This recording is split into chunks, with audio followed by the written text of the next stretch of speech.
Muy buenos días, estimados estudiantes de la institución educativa Bertolt Brecht de las tres sedes. Nos volvemos a reencontrar y en esta oportunidad trabajaremos el sumillado y el esquema numérico. El día de hoy iniciaremos nuestra sesión leyendo una noticia que generó bastante polémica en nuestra sociedad. Y dice así: las 153 denuncias detrás de los candidatos presidenciales. César Acuña, George Forsyth y Ciro Gálvez encabezan lista de investigaciones abiertas por la Fiscalía no declaradas ante Jurado Nacional de Elecciones. Otro de los casos graves es Daniel Urresti, con más de una denuncia por presunto homicidio. Los aspirantes a la presidencia acumulan un total de 153 denuncias penales. César Acuña, George Forsyth, Ciro Gálvez, Rafael Santos, Daniel Salaverry y Ollanta Humala encabezan la lista con más investigaciones abiertas por la Fiscalía desde 2010, las cuales no se encuentran en la declaración jurada de sus hojas de vida presentadas ante el Jurado Nacional de Elecciones para los comicios del 11 de abril. Esta información está consignada en la página web tuvotocuenta.p, elaborada por el Consejo Privado Anticorrupción, en base a datos recopilados de la Fiscalía respecto a las denuncias presentadas en contra de los postulantes presidenciales y sus aliados para las vicepresidencias del Perú. El director ejecutivo del CPA, Eduardo Herrera, precisó que esta información no es de requerimiento obligatorio para el Jurado Nacional de Elecciones. Si bien esta información no es de consignación obligatoria, responde a un criterio moral la sinceración de la información por parte de los candidatos, dijo a Perú 21. Agregó que es necesario entregar información objetiva y de acceso libre a la ciudadanía para que, junto a otras fuentes, pueda armar un perfil de cada candidato y emitir un voto informado. Después de haber leído esta noticia, podemos notar que hemos aplicado una estrategia de lectura, la cual nos ha permitido también sintetizar la información. ¿Cuál es esta estrategia? Pues es el llamado sumillado, que lo vamos a leer a continuación y que se encuentra al margen de cada uno de los párrafos. Los candidatos a la presidencia tienen un total de 153 denuncias acumuladas con investigaciones abiertas por la Fiscalía desde 2010. La información se encuentra en la página web www.tuvotocuenta.p por el CPA.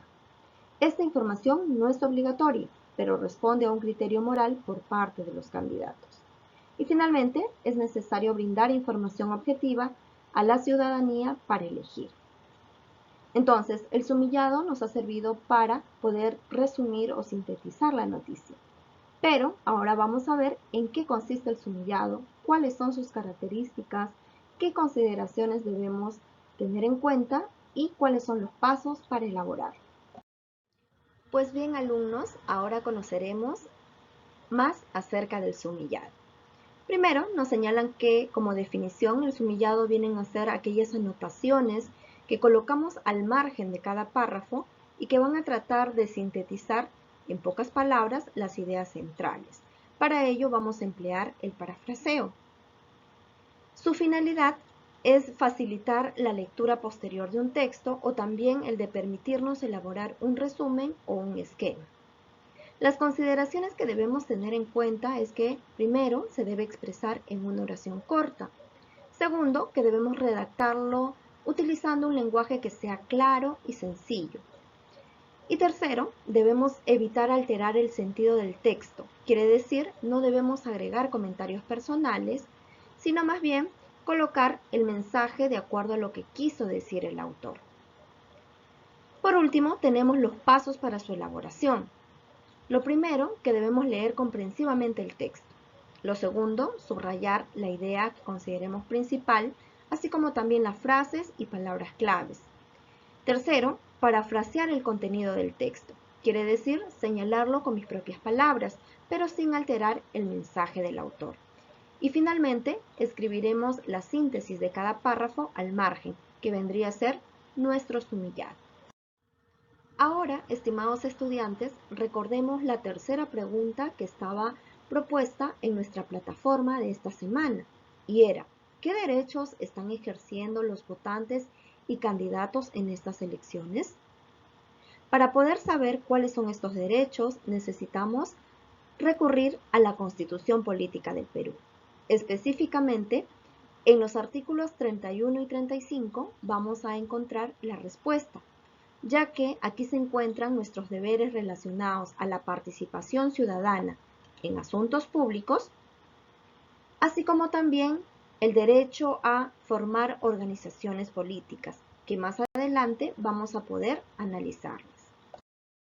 Muy bien, queridos estudiantes, como el día de hoy trabajaremos lo que es la comprensión de textos, es necesario conocer algunos esquemas u organizadores que nos permitan sintetizar y ordenar la información del texto.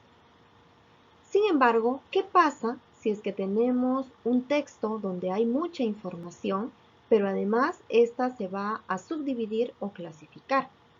¿Qué organizador será el más pertinente para emplear?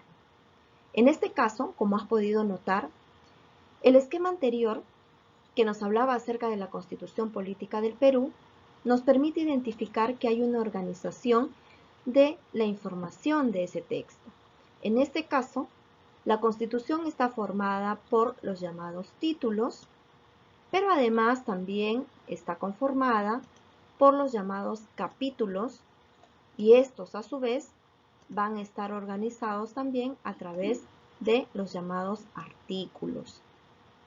Entonces, esta organización tiene un nombre específico, que es el llamado esquema numérico, el cual vamos a conocer a continuación.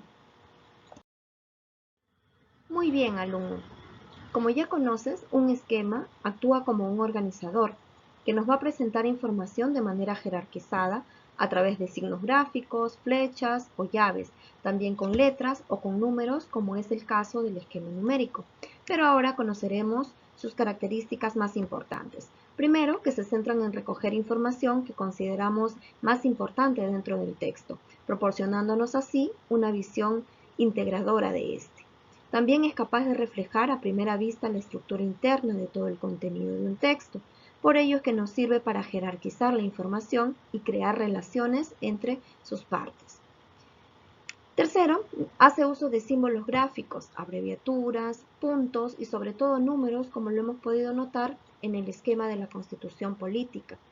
Y finalmente, utiliza expresiones, títulos o subtítulos que aparecen en el texto y que nos van a ayudar a diferenciar las diferentes partes que podamos encontrar en este.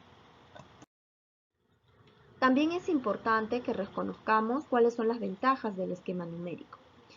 Por ejemplo, que nos proporciona una visión conjunta de toda la información que se desarrolla en el texto.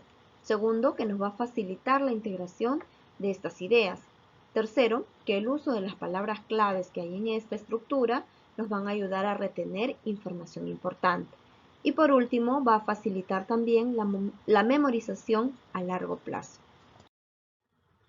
Como señalamos anteriormente, ahora leeremos los artículos correspondientes a la Constitución Política, como son el artículo 31 y el artículo 35. El primero de ellos nos dice lo siguiente: todos tenemos derecho de ser elegidos y de elegir libremente a nuestros representantes como presidente, alcaldes, congresistas, entre otros, así como participar en asuntos públicos mediante referéndum, que es cuando el gobierno pregunta a los ciudadanos sobre la aceptación o no de una medida, también a través de la iniciativa legislativa, que es cuando un grupo de peruanos presenta una propuesta de ley, o también a través de una revocatoria o llamada remoción de autoridades, que viene a ser una consulta popular en la que se decide si una autoridad elegida continúa o no en su cargo. En el artículo 35 se menciona lo siguiente: que todos los ciudadanos podemos participar, ya sea de forma individual o a través de organizaciones políticas como partidos, movimientos o alianzas conforme a ley. Quiere decir que estos dos artículos nos hablan del derecho que tenemos como personas a poder elegir a nuestros representantes, pero también a ser elegidos a través de diversos procesos electorales. Si te has dado cuenta, estimado alumno, también hay algunos términos que están resaltados en rojo. Y esto es porque son palabras que derivan del latín. ¿Cómo? Lo vamos a observar en los siguientes recuadros. Representante viene del latín representantis y significa el que hace presentar. Ciudadano deriva del latín civitatis, que significa ciudad, y del sufijo ano, que indica pertenencia o procedencia. También tenemos el término alianza, que tiene el significado de pacto y viene del sufijo ansa, cualidad del que hace la acción, sobre el verbo aliar, que también proviene del latín, cuyo significado es atar o unir. Y finalmente, el término ley, que es una voz patrimonial del latín lex o legis, cuyo significado es colección de reglas. Entonces, es necesario recordar que muchas de las palabras que empleamos provienen de algún origen latino, griego o de otro idioma, y es necesario que podamos también reconocerlos.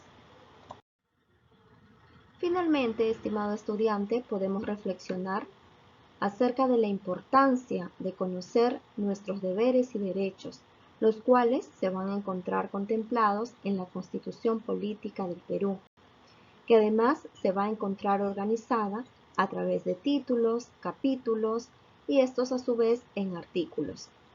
Por ello, te invito a leer nuestro plan lector de esta semana, en la cual podrás conocer algunos artículos de la Constitución y poder desarrollar actividades relacionadas al sumillado y también a lo que es la elaboración de un esquema numérico.